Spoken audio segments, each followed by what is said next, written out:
Are you the same Erica Ann Arevalo who was placed on deferred adjudication in 2020 CR 5583 for the offense of possession with intent to deliver a controlled substance, penalty group 1, 4 to 200 grams on January 13, 2021 for a period of 5 years? Is that you?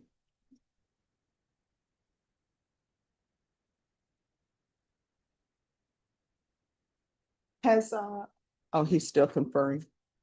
All right, who is here on Erica Arevalo?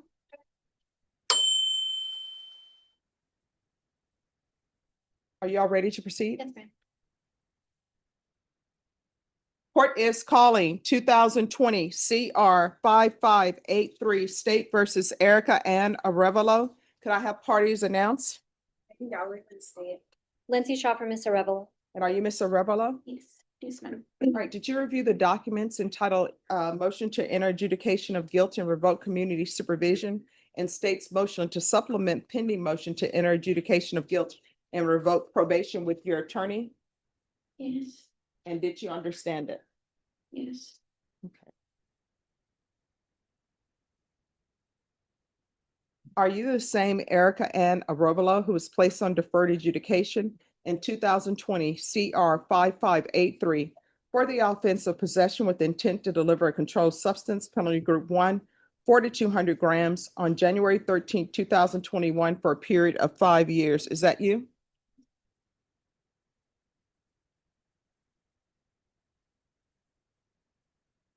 I'm sorry, so I was going off of, this might be my mistake, on the Mhm. front page of the MTR, it shows just she's on for straight possession. No, it's possession with. Well, I see that now. I'm sorry to interrupt you. No, no. Do you need to confer? I do, because Okay. on the first page of just the MTR, not that, but the court summary, it showed that it was just straight.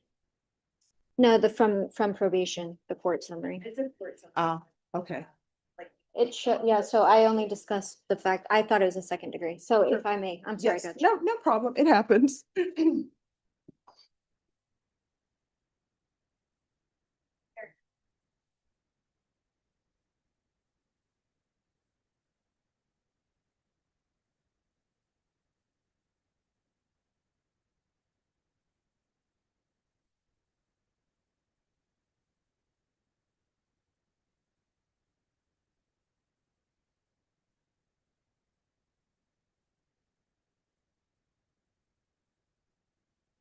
But Sean, they have a volunteer intern training for Master Gardener. I think I'm going to attend.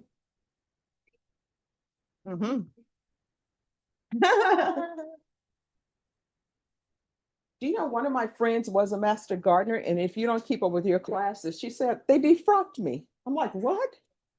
Yeah, they will take away your Master Gardening designation if you don't keep up with your classes. And if you're I'm sorry, what? I don't think it's right. No, no, no. They have water. Hmm? What? All right, I'm gonna look and see. Yeah, I'm gonna look and see. I'm gonna see what's going on. We're looking at the yesterday.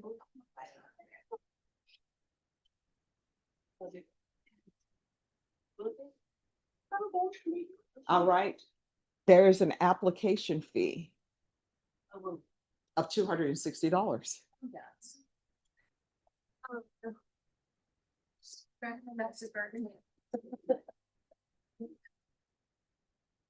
And the classes are from August 20th to November 12th.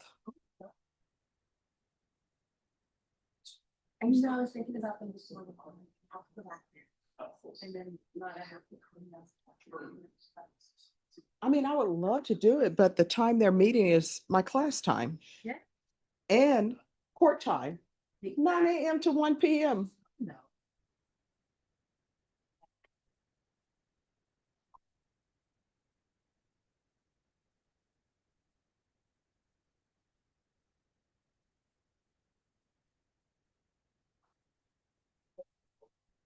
Mr. Featherston, are you ready? Yes, Your Honor, we are. All right, Ethan Gonzalez.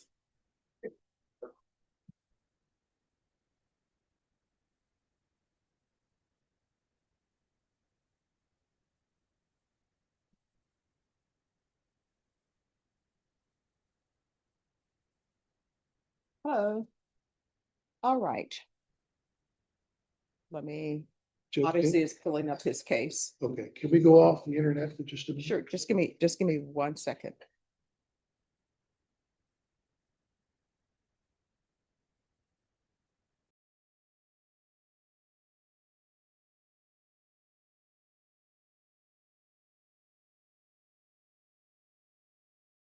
No, Or on the internet? no problem. All right. You'll need to file those motions. Yes, Your Honor. All right, Ms. Ferguson, I need a 45-day reset, please.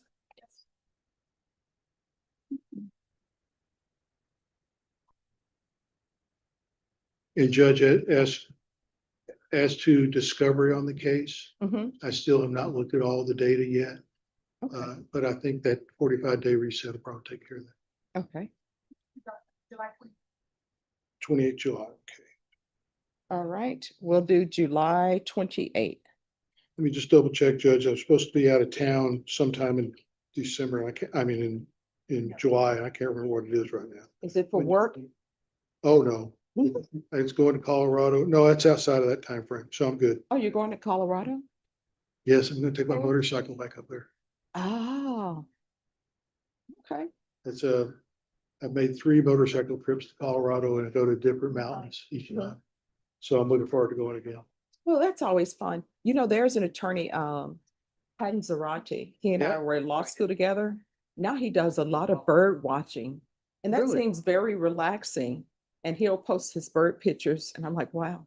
And do you know John Economidis actually wrote a book? About bird watching? Yeah, Northern Birds. If I you didn't look know it that. up, oh, and it's a He's a very smart major, guy. it's a major book and it's Yeah. well received, critically acclaimed if you look it up. I will never know that. Oh, he's a Yeah. Renaissance man. He must be. Yeah. All right, so we'll bring you back on July 28th. Thanks, Your Honor. All right, do you Appreciate need that. to speak with him or anymore? Or? No, Judge, I've already had a conversation. All right, then the deputies will take him back. So we'll come back on the 28th. I'll see you later, okay? And Norma, on that one, I just need to, because, just 1 moment.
All right, we're back on the record in 2020 CR 5583 State versus Erica and Arovala.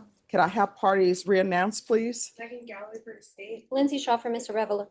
All right, Ms. Arevalo, you reviewed the motion to enter adjudication of guilt and revoke community supervision and state's motion to supplement pending motion to enter adjudication of guilt and revoke probation with your attorney? Yes. Did you understand it? Yes. Are you the same Erica Ann Arevalo who was placed on deferred adjudication and 2020 CR 5583 for the offense of possession with intent to deliver a controlled substance penalty group 1, 4 grams to 200 grams on January 13th, 2021 for a period of 5 years. Is that you? Yes. All right, state. The state's gonna be pursuing on the motion to supplement the motion to introduce the bill to not accomplish. Yes. So violation of condition number 5 in Dare County, Texas, the defendant Erica Ann Arevalo, the defendant there failed to report to the supervising officer as directed for the months of January, February, March, April, May, June, July, August, September, October, November, and December 2024 in violation of condition number 5. How do you plead to that? True or not true? And we'll wait and abandon it. Any objection to the No, waivers? Judge. Did you understand by pleading true to violation of condition number 5, the court could find it true, grant the motion, find you guilty, sentence you up to 5 years or 99 years or life in prison and up to $10,000 fine? Knowing that, do you still wish to plead true to violation of condition? Oh, shit. Here we go again. Worst place in the world. Rolling Heights baller country. Number 5. No, do you still wish to plead true, knowing that I could send you to prison for life? Yes. All right, the court will find violation of condition number 5 true. Is there a proposed agreement? Judge, there's not, state is asking for revocation, given the defendant's being true and in compliance with reporting on conditions of probation. All right, in defense, what are you requesting? Judge, if you look at the court summary, probation was recommending SATIF. And in this case, we are asking that the court consider something lesser than sending Ms. Arevalo to prison. We obviously, by pleading true, she understands that it was wrong to not report for over 2 years. But I would like to point out from January of 2021 until July of 2023, she did report. She was reporting. She did complete the outpatient treatment program, and she was holding down a full-time job. That job, which she still has, well, did have until she was arrested last month. She's a full-time cashier at a Shell gas station. It's the same job she had when she got this probation. And when she stopped reporting in July of 2023, and I'm going to have her speak to the court, but she sort of got tasked with helping take care of her disabled mother. She's also been helping her grandchild, or helping take care of her 5-year-old granddaughter who has so she's special needs. She has a feeding tube. There's a lot of issues going on. And so she put that above taking care of herself and doing what she was supposed to do by reporting to probation. She has no criminal history besides this felony case. She does not have any other felonies. She's never been on any other type of deferred adjudication. And she's never been to prison, obviously. So we're asking the court punish her by sending her to a treatment facility, but give her a second chance before she's gets a felony conviction and has to go to TDC. And if I would like to call Ms. Arevalo. All right, you want to raise your right hand? Do you solemnly swear or affirm the testimony you give will be the truth and nothing but the truth, so help you God? Yes, ma'am. All right, you can lower your hand, state your name for the record. Erica. All right, you may proceed. Okay, Erica, I want you to tell the judge, why should she give you this opportunity? Why should she not revoke you and continue you on probation? Can you tell the court? You can give me a second chance. I'm more better out there of service out there in the world than I am in prison. Never been to prison. This is actually my first time ever being locked up this long. I'm actually I did a whole 180. That was in 2020. I work now. I am actually a grandmother. I still take care of my kids. I still, my son lives with me.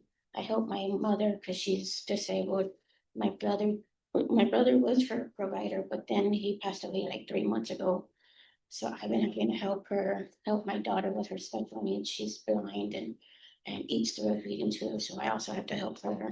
I'm a babysitter for my other daughter while I'm not working, so I'm don't want the felony on my record, because then it would be harder for me to get a job.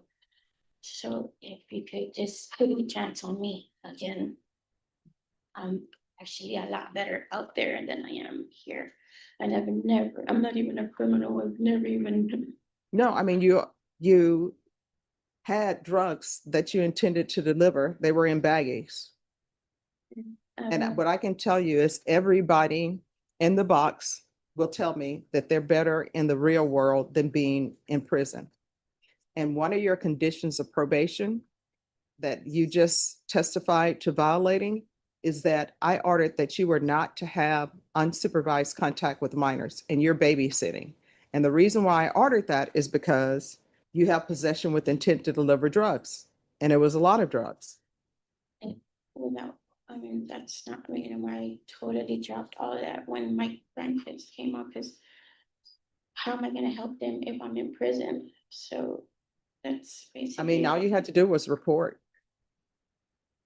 I mean, basically, I've been taking care of everybody else besides myself. And So honestly, basically, you haven't been doing probation. You know, a lot of people feel as though when they're on probation, they're supposed to report and do certain things. Those are called their conditions. And they're just like, well, I know I didn't do anything on probation, but I didn't pick up any new offenses. I'm just out here living my life. If that's the case, then you're not really on probation because you're not reporting, you're not doing anything that you're supposed to do. You're just living your life. And when people come before me and they say, I know I haven't reported for over a year, which you haven't reported for over a year, but I didn't pick up any new cases. Do you know that is not really saying anything? Because there are a lot of people who are not on probation and who haven't picked up any new cases. That's like the bare minimum. Don't pick up any new cases. Don't, join a gang. So you haven't done anything on probation. What have you done? I've been working and helping out my family and. No, what have you done on probation? Oh, I mean, I did that class and I was doing everything until I ended up having to move in with my mom, and then she ended up losing her housing. And I mean, I know life is like the dumbest, but actually I've been living life trying to better myself and do you know, if you could just give me, I've never even been to prison. Um, I'm sorry, I don't want this on my record, because then it's gonna be harder for me to even get a job when I do get, say you do send me. I mean, it's kind of gonna be even harder for me to. So if I could, please don't send me to prison. Not a prison person. I mean, not, no. I don't know anybody who's a prison person, really. But here's the thing, these are consequences to actions, right? So you're not reporting, there was a consequence to that. You could potentially end up being revoked. And I usually tell people, hey, if you think that some action you're going to take could potentially result in you going to prison, then don't do it. If you think it may happen, then don't do it. And you did it. You didn't report. Nobody's seen you for a year. Everything that you're telling me now, nobody's seen you for a year. I mean, I've had a job for 2 years, so I mean, I wasn't on the run. I mean, I barely started getting child support. Like, I barely started getting my income tax.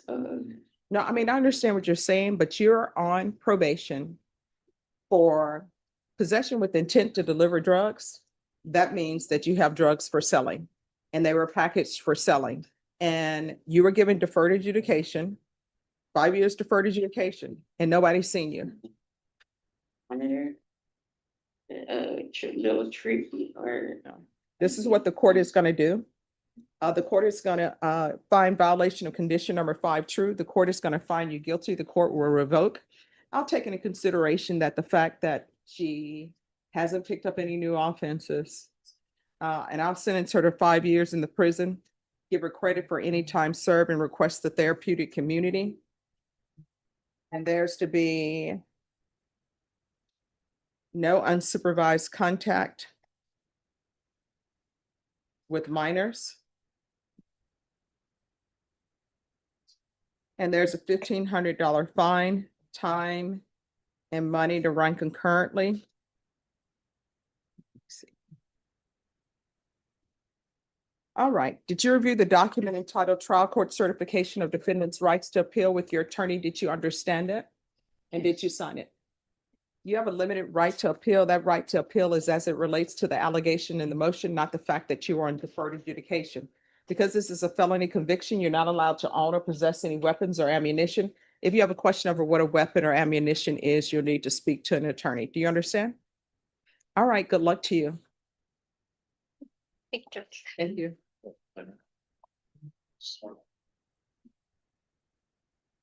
In the courtroom of Judge, the case of State versus Erica and Arrow came to a turning point. Erica was no stranger to the judge. Back in 2021, she had been placed on 5 years of deferred adjudication for possession with intent to deliver a large quantity of controlled substances. It was a second chance, an opportunity to avoid a felony conviction if she followed the rules. But the rules weren't followed. The probation terms required her to regularly report to her officer. According to court records, she failed to report for almost an entire year and a half, missing months from January through December of 2024. When confronted, Erica admitted the violation. She explained her life had been consumed by caring for her disabled mother, a special needs granddaughter with a feeding tube, and her own children, all while working full-time. She pleaded for another chance, insisting she was more valuable to her family and community outside prison than behind bars. Her defense attorney pointed out that for more than 2 years after sentencing, Erica had complied with the terms, reporting regularly, working steadily, and completing treatment programs. But the state reminded the court that probation is a privilege, not a guarantee, and argued for revocation, noting she'd ignored one of the most basic requirements, reporting, and had also violated the order prohibiting unsupervised contact with minors. Judge listened carefully but reminded Erica of a hard truth. Probation comes with conditions for a reason. Simply avoiding new charges isn't enough. Failing to meet the court's expectations carries consequences. The judge noted that her offense wasn't minor. She had been caught with drugs packaged for sale, and the court had already extended leniency once. In the end, the judge found the violation true, revoked her probation, and sentenced her to 5 years in prison, with credit for time served. The court also ordered no unsupervised contact with minors and imposed a $1,500 fine. This case serves as a powerful reminder. If you are granted probation or deferred adjudication, reporting and compliance are non-negotiable. Life's hardships can be overwhelming, but courts expect you to communicate, seek help, and follow every condition, because failure to do so can mean losing your freedom entirely. On the bench order, we see it time and again. Second chances vanish quickly when court orders are ignored. If you're ever in such a situation, remember, stay in contact, keep records, and never assume that simply staying out of trouble will be enough.